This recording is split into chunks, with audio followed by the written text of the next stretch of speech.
You are about to witness a global movement. The medical system has failed us. Pharmaceuticals are designed to make us sick, weak, dependent. Not anymore. This is the Medicine Girl podcast with renowned healing expert and registered nurse Robin Stebbins. Every week, we shine the light on new ways to heal your body from the root, ignite your inner healer, and tap into your divine wisdom. Begin to live harmoniously with your mind, body, and spirit. You are stronger than you think, braver than you realize. Now is the time to wake up and start living healthier, wealthier, and laugh out loud happier. And here we go. Hello and welcome to the Medicine Girl podcast. It's me, Robin Stebbins, and today I am with Kay Sanders. And Kay, can you introduce yourself and tell us a little bit about yourself and how you got into this healing profession? Yeah, I'd love to. And thanks so much for having me. It's definitely a pleasure. And hopefully we can, create some magic together on this episode. I would love that. Well, basically, I'm a transformation success coach. I also read the Akashic records, and I also do some light language healing. So the way it really came about is like when I first came across the coaching industry, I was actually working in a PTSD treatment facility and learned that I had a lot of stuff going on, from PTSD, anxiety, depression, the whole 9 yards.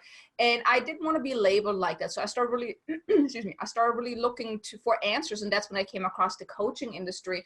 And I was just so blown away by the possibilities of being a coach, helping other people.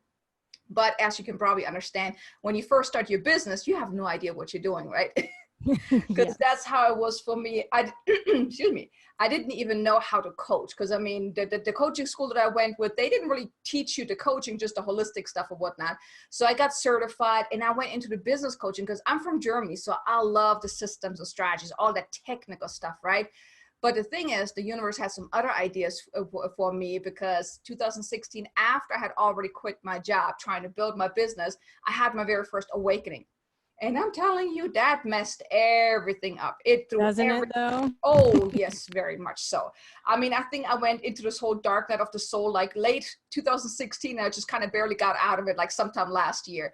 And it was really like a time of rediscovering, who am I? What am I here to do? I had this whole identity crisis like multiple times throughout the last 3-4 years.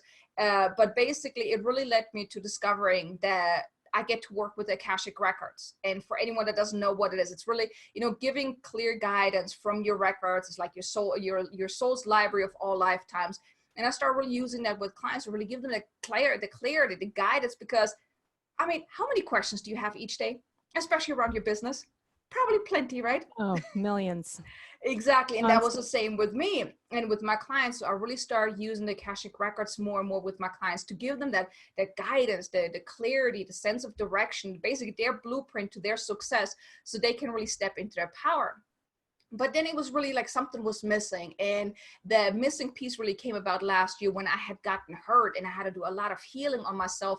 And I discovered that I have the gift of speaking in light language. I really channeling higher beings to use that for the healing modality to activate my clients. So now I really combine the spiritual, the guidance, the healing, and the business knowledge, all in one combined mix, to really help my clients awaken to who they really are beneath the layers of doubt and fear and all that stuff, so they can step into their power and then really go out there and make the impact, make the much, much bigger impact that they have been, and really grow a successful and thriving business. And, the way I came about was really just my own struggles, my own journey of finding out, who am I? When I had my first awakening, it really knocked me off my feet. My coach told me that, or she asked me, have you ever thought about that you might be an empath? I'm like, I'm a what? Is it some kind of illness that I have that I really don't want, right? And the rest basically is history, because that's really when my journey started off, discovering who I really am and what I'm here to do. Yeah, and I think that's the important question. Once we realize we're not our labels. Mm-hmm. So I'm not a mother, I'm not a nurse, I'm not XYZ, but who am I? And then that's when the journey really starts. And I love what you said about the Akashic records, because I had all this, this knowledge within me, but I didn't know where it came from. So it's almost like we come in with a full hard drive and amnesia. And we're given such a short amount of time on this dimension, this planet Earth, and it's not a fast track, but it's allowing what's meant to surface and getting rid of all the background noise. And we have so much more noise now with all the electronics and phones and everything else going on, to be able to hone that light to a better focus, to activate our gifts. And I love what you said about, you know, the dark night of the soul. And not that I would ever choose to suffer, but we're going to suffer. That's why we're here. You know, there's a quote in A Course in Miracles that says something about, if there's nothing but peace and harmony, the world will cease to exist. Yeah. And it can be hard to accept sometimes, because I think we get so attached to fixing ourselves, healing ourselves, getting there, you know, but yet the dark night of the soul is where the growth is, and where you start to really know, who am I? So can you talk a little bit more about your dark night of the soul, if you're willing? Oh yeah, totally. Because I mean, I completely agree with everything that you just said. For me, initially, when I first heard the term "dark night of the soul," I thought it was just one night when you really hit rock bottom, right? But for me, it was really, like I said, it started end of 2016 and it lasted basically until sometime towards the end of last year. Well, August timeframe. And it was just one thing after another, where sometimes there were days, and especially as I was trying to figure out all that spiritual stuff, I didn't have a mentor that, you know, taught me that, hey, when you're an empath, you're experiencing all these things, you're not going crazy. It's just, you have to deal with all that. And there were times I really thought I was going totally bananas, that I was bipolar, that, I mean, I did not know how to deal with a lot of the stuff. And thankfully, I met a lady here locally who then she introduced me to the angel world. And that's really what opened the doors. I always have that image in my mind where my guys kind of stand there like, haha, she's finally ready, right? Like I'm just kind of like peeking through the door, trying to see what's on the other side. And they're behind me, like just pushing me through, right? But it was a time, a period of massive growth, expansion. I mean, last year, it was really the worst year of all of my years, because I actually hurt myself to the point that I couldn't work for a while. I mean, I'm a single parent. My business wasn't going so well because I couldn't work. So I only had like a few clients here and there. And it was really, I had to learn to completely trust, to surrender. And before, I actually thought I had that figured out, the whole trusting and surrendering, but I really did not. And it was always like me telling my guys, hey, help me out. But then I turn around and just do my own thing, right? Completely ignoring the nudges, completely ignoring what's been happening. But during the time, I mean, I had so many awakenings throughout the last 3 years, so many breakthroughs, so many hitting rock bottom. I mean, I wanted to quit my business, like I think 3 times over the last 3-4 years, because I'm like, screw that. I don't want to do this no more. This doesn't feel right. I don't want to do this. I'm not good enough, and all these different things. But you see, the thing is, some people don't like the whole dark night of the soul, because when you're in the midst of it, it doesn't feel good, right? It is not comfortable. It makes you really, it feels like you're being, stripped naked, pulled apart, and then slowly but surely put back together, and then maybe pulled back apart again, until you really, because it's like you have to shed all these layers of doubt and limitation, because we grow up in limitation. How many times have you been told, no, don't do this, you can't do this, you're too old, you're too young, you're woman, you're man, all these different things, right? So we grow up in limitation, and then we have to figure out, okay, who are we beneath all that? And that's really what the whole dark night of the soul is. It helps you discover the truth of who you are. And like I said, when you're in the midst of it, it's not comfortable. I mean, you really just, there were times I'm like, time out. I want to quit. I don't want to do this no more, right? Yeah. Especially being an empath and feeling all these different things. There was times I'm like, I don't want to do this no more, right? But it all is in preparation for us to really step into our power. And one thing that a coach of mine had told me many years ago, and at first I almost jumped at him. I'm like, dude, you don't know what the heck you're talking about, because it doesn't make no sense. Because he told me that everything happens to it doesn't happen to us, it happens for us, and that's our highest and greatest good. That's a tough one to swallow when you're in the midst of it and you Yeah. think, well, that might be true in your case, but you don't know what's happening here. It's like I'm dissolving into goo and it's horrible and I'm sobbing every night and it's like I don't think I can make it. I think that's what the dark night of the soul is. It really tests you to the point of I don't think I can do this. But you just got to keep going, and then you may have the same going. lesson all over again just to make sure, did you learn that now? Did you finally learn that lesson? Or do we need to, keep repeating that? But you see, when he told me that, I really was so resistant. I'm like, no, I don't believe this. Why would I suffer like this? But then looking back, I realized I wouldn't change a thing. I really would not change a thing, because if my business would have taken off right from the get-go, I would have never discovered my spiritual path. If I wouldn't have gone through the things I've gone through last year, I would have never really, truly understand what it means to surrender, to let go, and to trust that no matter what, I will be supported, that I will be protected, that everything is going to be fine. And I would have never experienced the things that I experienced that made me who I am today. So yes, would I want to go through it again? No, never. Right? But looking back, I also wouldn't want to change a thing, because I believe everything happens for a reason, and it happens to our highest and greatest good. And even if we can't see it in that moment, but when you allow yourself to really see the gift in every challenging situation, even the worst situation that you can think of, if you can take a step back and really allow yourself to see the gift in that, you will realize that that was the most amazing experience that helped you grow. Like for me last year, even though it was the hardest year ever, it was the biggest growth I've ever experienced, both personally and spiritually. I think, and I think that speaks to having a coach, because when you have that little voice in your head, when you're going through that darkest night and you're dissolving completely, to have the little voice, life is happening for you, not to you.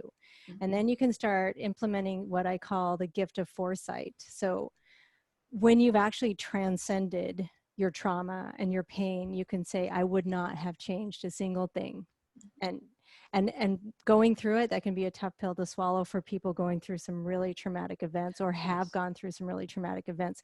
But it truly is the only way through, is to see it as a gift. Because if you love yourself in this moment, you have to love all of the moments that led up to this moment, including your, before you even were born.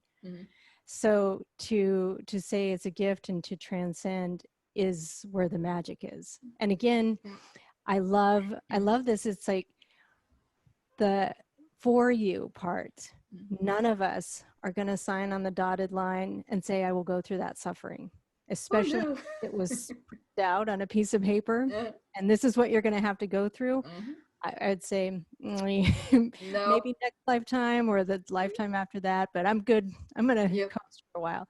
But that's why we're here. I really, truly believe that's why we're here.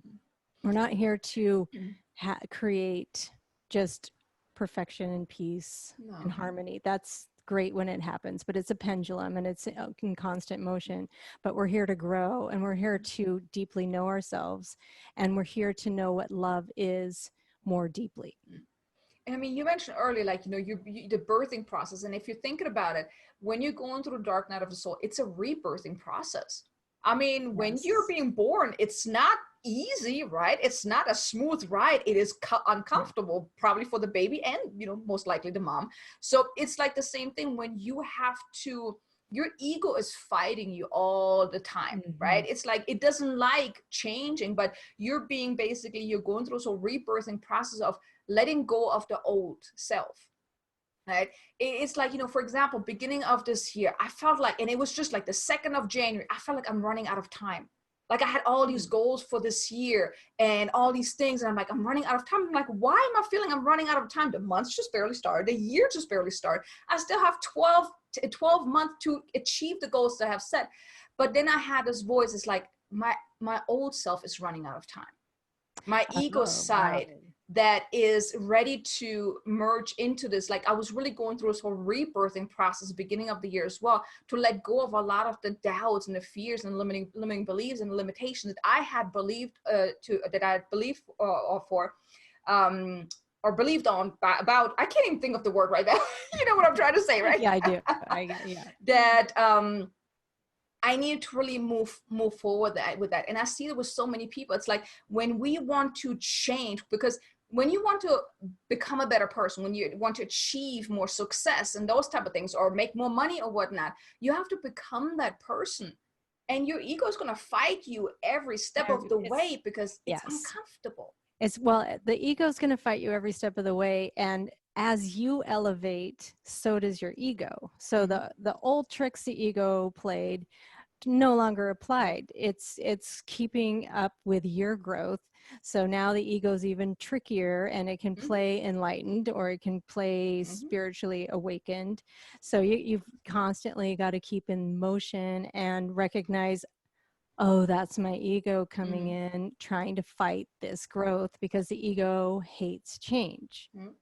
The ego wants to stay the same. And I get it. You know, it's familiar. Even when the familiar is not comfortable, even when the familiar is bad, or it's, like a toxic relationship, or a bad position, in your job, or a boss that's harassing you. It's like, I'm going to stay here just for a little bit longer because I know that. And then the ego starts to say, but what if your next job is even worse? What if your relationship's even worse? What if you stay alone for the rest of your life? That's your ego.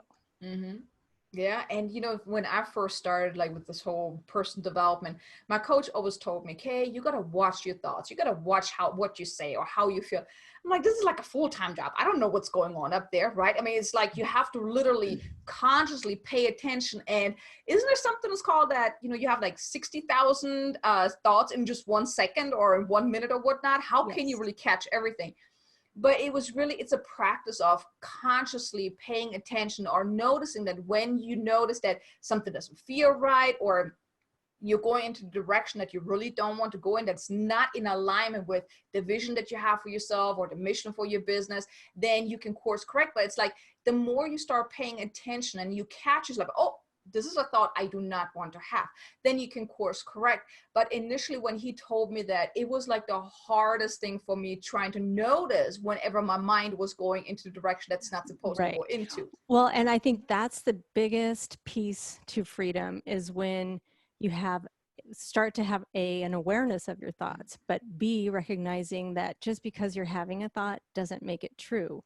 Exactly. So like my lungs, they breathe. My brain spins thoughts constantly, and it won't stop.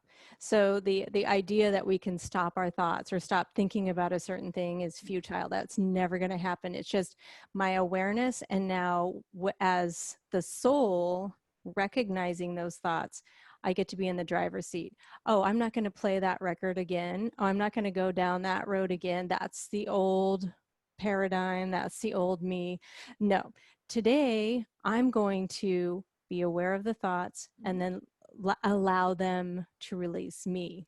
I can't release them. That's again another impossible thing that I think people get tripped up on, thinking that if you're spiritually awakened or you're on a path of enlightenment, that now you have control over your thoughts. Oh no, it's easier because you become more aware, and then you can course correct. But course correct, yeah. And I think that I love that you said that, because that's where you get to tap into your body compass or your body's wisdom. You start getting that sinking feeling, or some people, get like a tightening in their chest. That's your soul saying, this is not the right path, or this is not the right person, or this is not the right business contract. As opposed to just, having to analyze everything with the brain. When the brain is working, it's processing about 44 bits of information per second. When the heart and the gut are operating, it's about 11 million bits per second.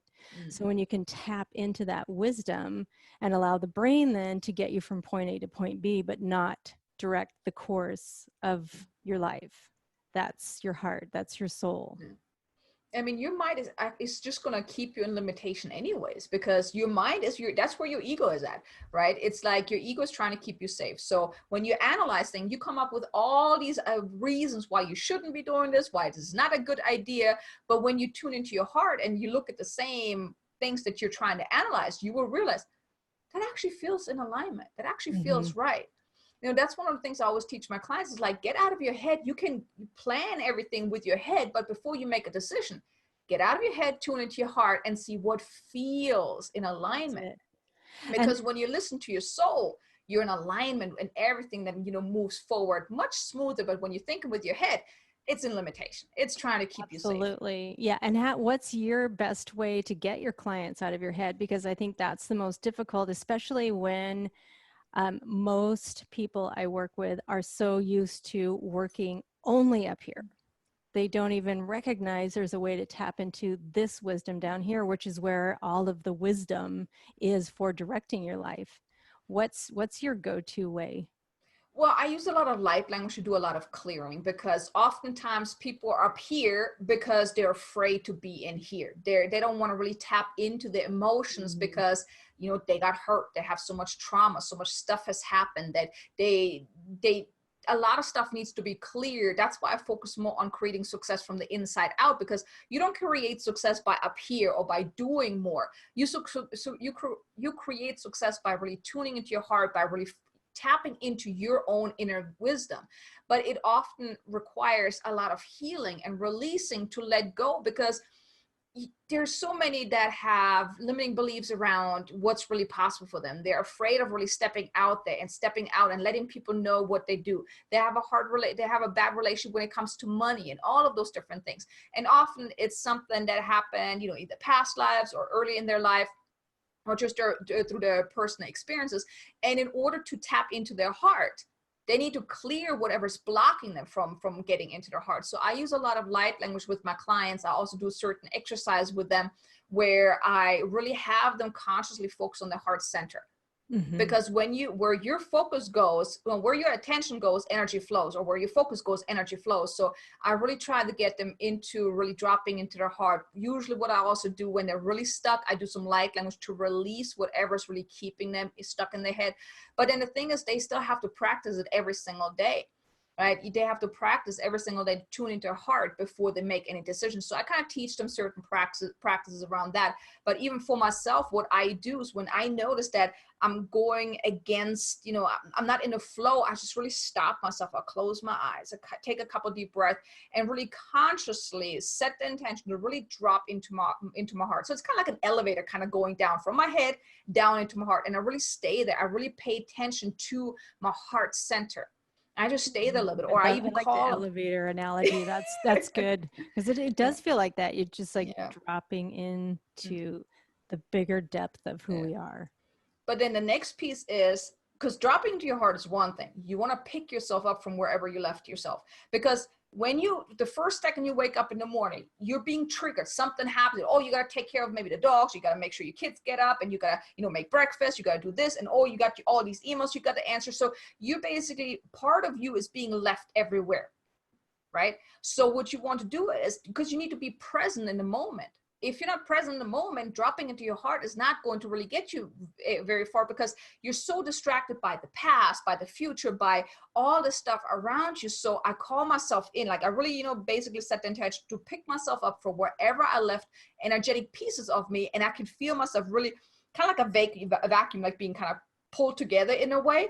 And then that's when I feel like, okay, I'm grounded, I'm centered, I'm right here.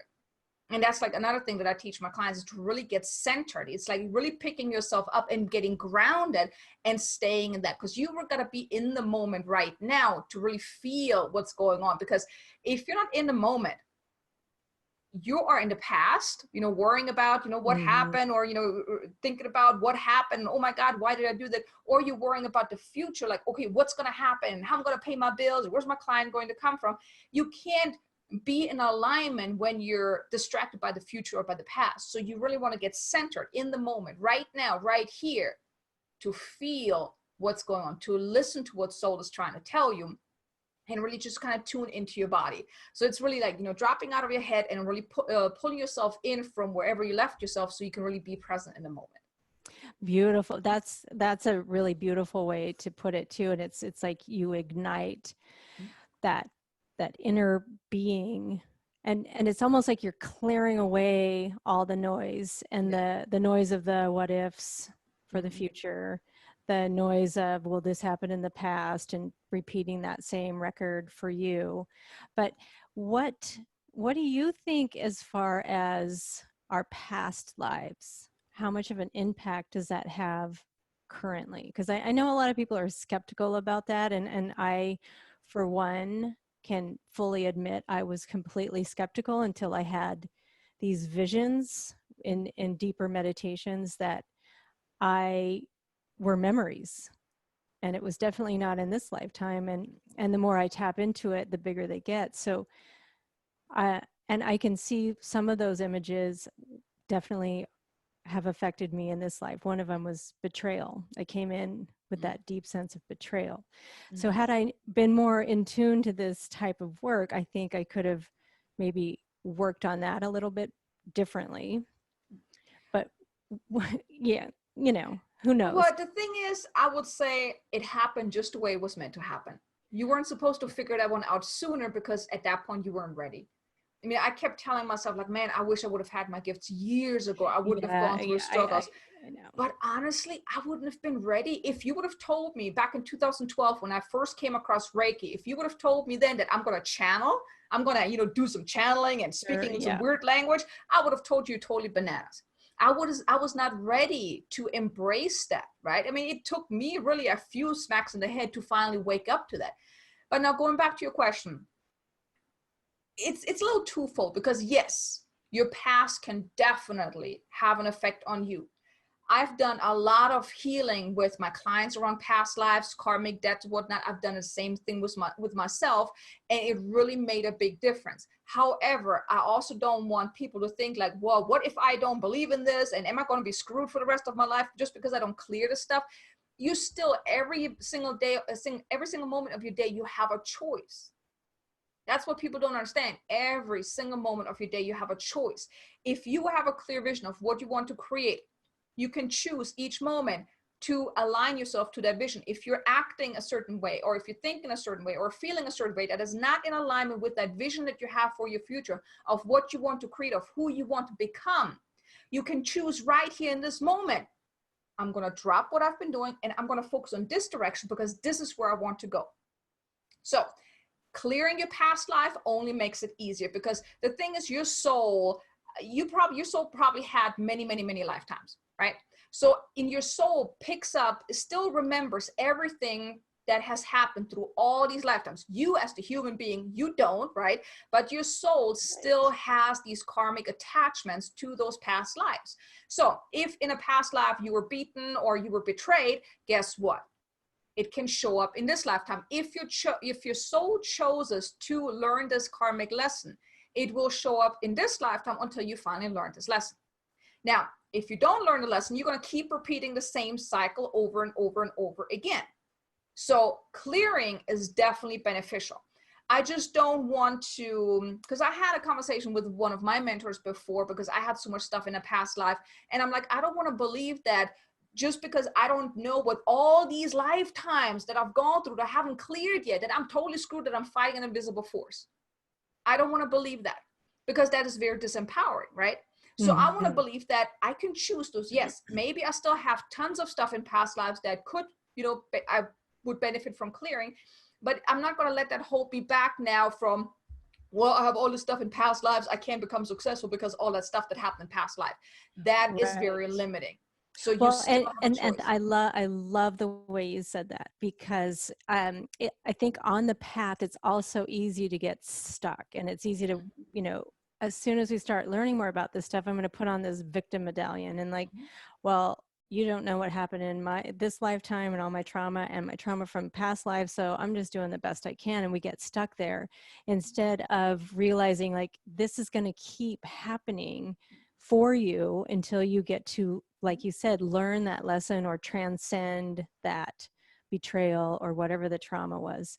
So I truly believe like it can be interesting and it can be kind of fun to learn about past lives and go there and clear all of it, but it also isn't necessary to be able to get the lessons. Your soul's still in charge. You don't have to download the hard drive to be able to still move through and transcend the trauma. But Yeah. it does make it, like you said, it paves Yeah. the way a little bit easier once you do. Because I mean, I think it just really quick, it really removes that it was all my fault. And yeah. again, being the victim to that circumstance and feeling responsible and not understanding why I get so triggered by betrayal or why I keep drawing in betrayal, etc. Yeah.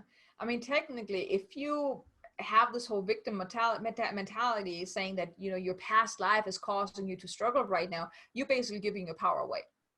It's basically, you're literally giving your power away, and that's not a good thing, because then you're going to keep staying stuck. But I do see, like, when someone, and you know, a lot of the clients that come to me, they're really stuck in this lifetime right now where they're really struggling financially, and oftentimes it has something to do with past lives, right? It really has something to do with, you know, past life, the ancestral stuff as well, right? You know, the things that has been passed on to you through generations, like, you know, how people believe about money or those type of things. So I mean, I do very much believe into clearing past lives, because I've done it for myself. And I think if I wouldn't have done it, I would not be where I'm at today. But then also, you also got to believe in yourself enough that you can take the power back, that you are not fighting an invisible force, because it's not like that you just can go back into a past life and rewrite your own story, right? I mean, it's not like everyone has access to the records, and it's just so limiting. So you really want to stand in your power and say, you know what? I'm going to focus on what is that I want to experience in this lifetime. And each day choose to be in alignment with that, choose to act in alignment, feel in alignment, you know, show up in alignment with that future self that you want to become today, right? Or that you want to become. You can do that right now by becoming that every single day. You take one step further into that direction of becoming that person you want to be. Well, and staying in your power, and your power is choice, and recognizing that your choice is, you know, getting it stemming from your soul. And again, like there's scientific evidence about us, you know, and in our DNA and the methyl markers in our DNA strands, we have trauma inherited, and they've done it with Holocaust survivors and grandchildren that didn't even know their grandparents were in the Holocaust or suffered that trauma, had nightmares of the Holocaust and would wake up screaming because of that. So science backs this up, and I really love this as a modality for healing and clearing all of that stuff, because it again, it can, and I don't want to say accelerate your healing, but it can light the way so that your soul can be in alignment and in harmony with what is going on, and that you can take the chaos in stride, and you can use that foresight now as hindsight, saying, oh, this is a gift.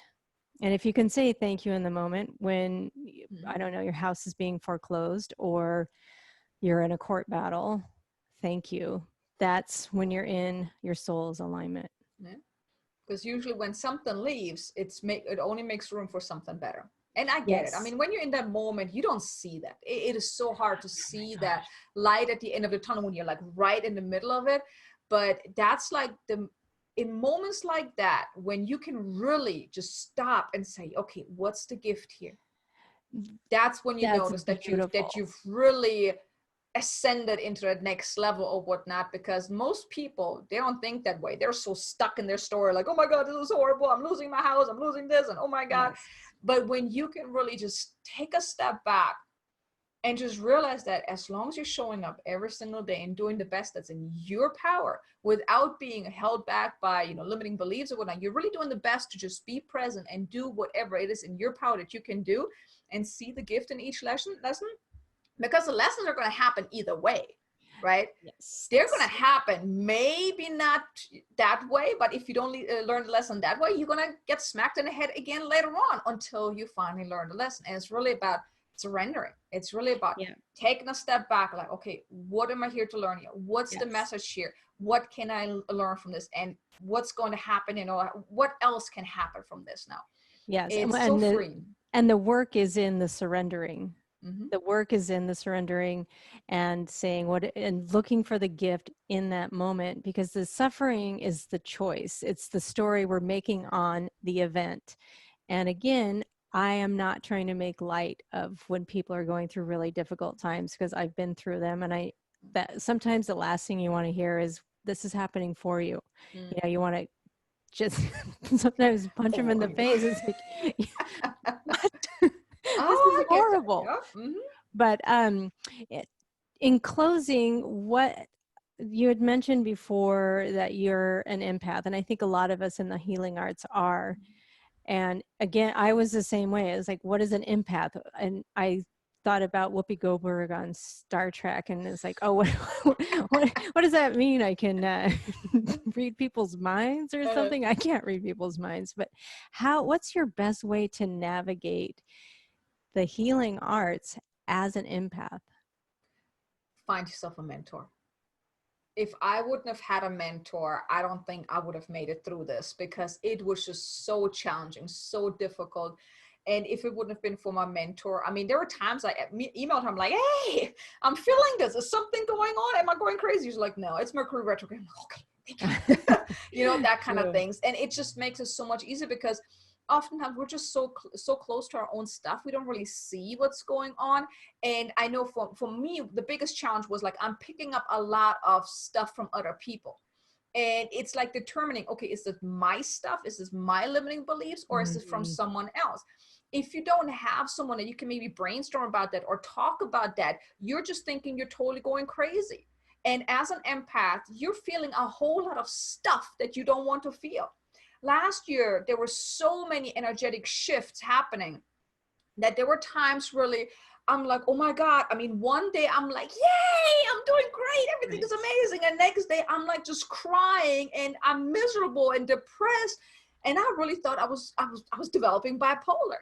And it's like in moments like that, when you have someone in your corner, a mentor, an accountability partner, or just a really good friend that is on the same path as you, you can really just hold each other accountable. You can talk to each other. You can just support each other. I believe every empath needs a support system in place, or otherwise you really think you're going totally crazy. That is beautiful. I love that. And I think the more aware we are too of what an empath is, and if you think you are one, you know, learn everything you can about it, because it can be very difficult. And I, you know, as a registered nurse and seeing patients, I don't have a choice whether I pick up their energy or not. I've tried to barricade my energy. I've tried all of that stuff, but it cuts off the connection that I have to the patient or my clients.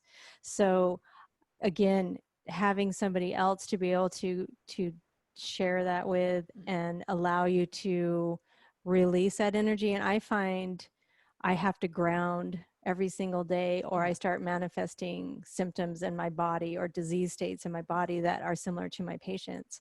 So for me, grounding is just taking my shoes off and walking around for 20 minutes in the grass or next to the beach. Well, if you can do that, if you don't have snow out there, you know, because not everyone can do that. Like me during wintertime, I don't put my feet out on the cold ground. Yeah, that's a good point. Like one thing I like to do is like I call forth my guys and I just basically ask, like, you know, put a white bubble of protection light around me. That's really what I notice has helped me, because I mean, I do a lot of calls with clients and people, you know, just, you know, for meet and greet conversations. And it's very easy for me to also pick up their stuff. Whenever, you know, like for example, this morning I actually had a call and that lady had a lot of resistance, had a lot of limitation. I could feel the energy was like, you know, kind of bombarding me, and I had to, you know, really shield myself so I won't pick it up. But the good thing is you also said like the grounding, that is very important, because we are picking up so much stuff, not just from people that we're talking to, but just in the environment, like where I live, the energy is very, very low, very dense. So whenever I go to somewhere, I need to ground myself. I need to protect myself just so I can make sure that I am not going crazy. But Yeah. it's really having those practices in place that can help you stay grounded, stay centered, refreshed. And it's like, as empaths, we really need to have a much better self-care protocol because we're picking up so much stuff from other people.